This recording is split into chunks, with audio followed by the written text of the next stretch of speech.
کلام امام الزمان علیہ الصلاۃ والسلام۔ سچے نیکوں کی یہ عادت ہوتی ہے کہ خدا کی رضا جوئی کے لیے اپنے قریبیوں کی اپنے مال سے مدد کرتے ہیں، اور نیز اس مال میں سے یتیموں کے تعہد اور ان کی پرورش اور تعلیم وغیرہ میں خرچ کرتے رہتے ہیں، اور مسکینوں کو فقر و فاقے سے بچاتے ہیں،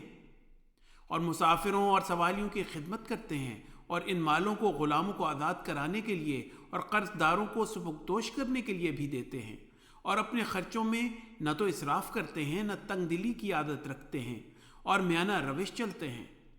پیوند کرنے کی جگہ پر پیوند کرتے ہیں، اور خدا تعالیٰ سے ڈرتے ہیں، اور ان کے مالوں میں سوالیوں اور بے زبانوں کا حق بھی ہے۔ بے زبانوں سے مراد کتے، بلیاں، چڑیاں، بیل، گدھے، بکریاں اور دوسری چیزیں ہیں۔ وہ تکلیفوں اور کم آمدنی کی حالت میں اور قحط کے دنوں میں سخاوت سے دل تنگ نہیں ہو جاتے، بلکہ تنگی کی حالت میں بھی اپنے مقدور کے موافق سخاوت کرتے رہتے ہیں۔ وہ کبھی پوشیدہ خیرات کرتے ہیں اور کبھی ظاہر، پوشیدہ اس لیے کہ تا ریاکاری سے بچیں، اور ظاہر اس لیے کہ تا دوسروں کو ترغیب دیں۔ خیرات اور صدقات وغیرہ پر جو مال دیا جائے، اس میں یہ ملحوظ رہنا چاہیے کہ پہلے جس قدر محتاج ہیں ان کو دیا جائے۔